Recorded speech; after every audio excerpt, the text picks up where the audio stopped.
An easier world peace in 5 unconventional ways. Number 1, a more comprehensive acceptance of the ability to reincarnate and let go of one's body. Just like we humanely treat pets, we should want to treat humans in the same way, both ourselves, perhaps those who are criminally insane or mentally and physically handicapped in such a way that they can't enjoy their life. And it's time to get a new body, a new vehicle.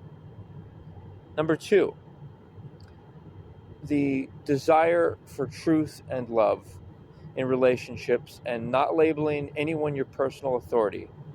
Anyone from parent to uncle to pastor. All these words suggest that somebody has a hierarchy over you in your personal life, which is going to make you feel a conflict, because especially as men, we need to take full responsibility of our finances and emotions such that we can make authentic choices of the real us that's fully based on our fully actualized selves. And that allows for the foundation of true love, where even if somebody's biologically related to you, they're only worth committing to if they have the same values as you do. And that's the definition of love. And you can, for example, label your father and son. They can be spiritual brothers if they have the same values. And if not, they can part ways because of their differences. Number 3, going with this idea of a life commitment, just like I wear a wedding band to signify my commitment to myself and my values, and subsequently my future spouse. And this is all possible because of the idea of love being a commitment to values. And whether or not you raise a child together or children, as long as you have the family concept of your family and anyone that you want to teach who's young and what have you, you can share those values. That's what makes it love. It's because as a couple, you're wanting to imbue and teach those values to the future generation. And that creates a basis for the family structure, the fundamental unit of society. And think about it. That's what a lot of religions have been trying to emphasize, is this stability of the family. And it's also the allowing to encourage the feminine to flourish by the man being a provider and the woman being able to be in her feminine, even though she's able to be a provider, but she should only have to do so if she chooses. We should be able to live in a society which celebrates the feminine and wants it to thrive. But that's only possible by avoiding premarital intimacy, because all that clouds the judgment and it makes it hard to actually choose someone. And it is dishonest because it suggests that intimacy is more important than your commitment to yourself and your values and your future spouse.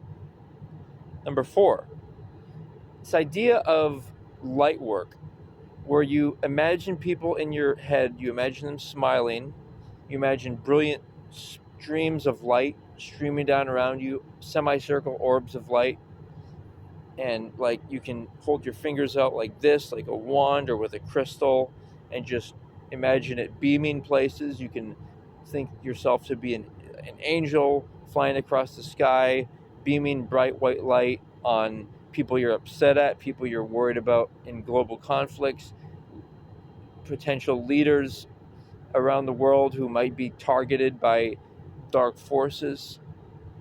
All of that to create world peace. And finally, this is about human beings.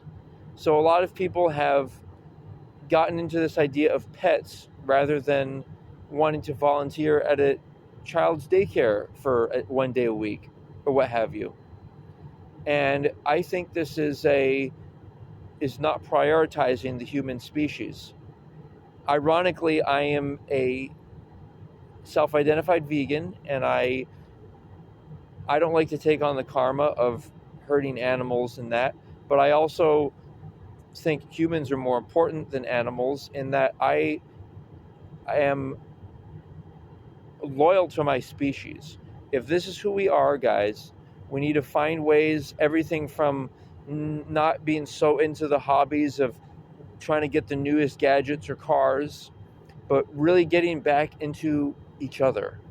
Everything from healthy spacing between the genders, like acting like, yes, there is physical attraction there. We want to respect that. And that includes things like not like massage therapists only working on the same gender, and doing stuff like massage, doing stuff like exercise and sports together, and stuff that involves the human body and human togetherness. Maybe stuff like fashion, because that involves people.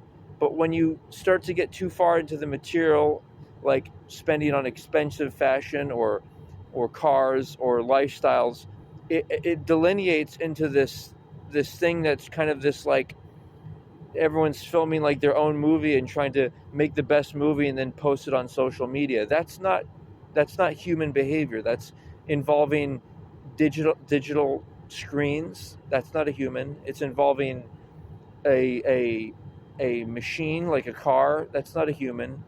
Our identity should be with ourselves and our health, and like going to do exercises and stuff together.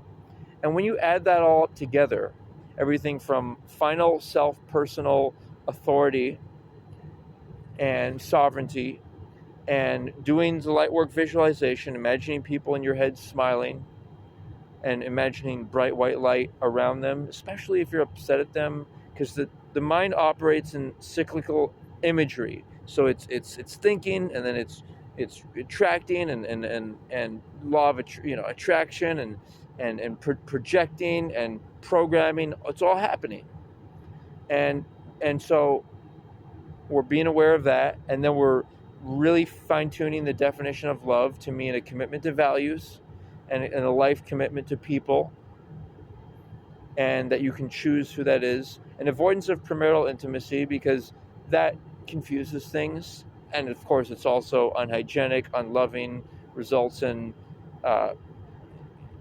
children born in an unloving environment, and fundamentally it results in a lack of trust in human beings, because we can't trust each other, our fellow men. We can't trust each other to not seduce our daughters and our sisters. And put all that together, and of course the transcendence of the fear of death, and the fear of not being worried about maybe we can let go of our bodies if and when we need to, and stopping the worst of us by humanely putting certain people down who are criminally insane, and not trapping those who are physically and mentally incapable of even deciding for themselves if they want to continue in this body or not.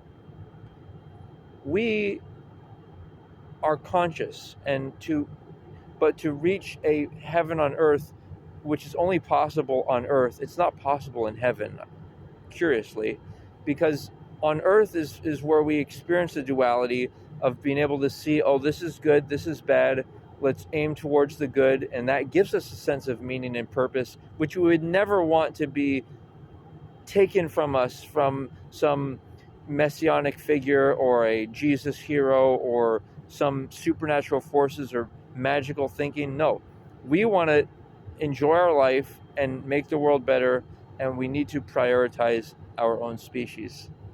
So we got this, guys. Just think about 100 years ago, 150 years ago, when there was, people laughed at people trying to wash their hands before surgery when doctors introduced it. We have a lot to do, a lot of progress to be made.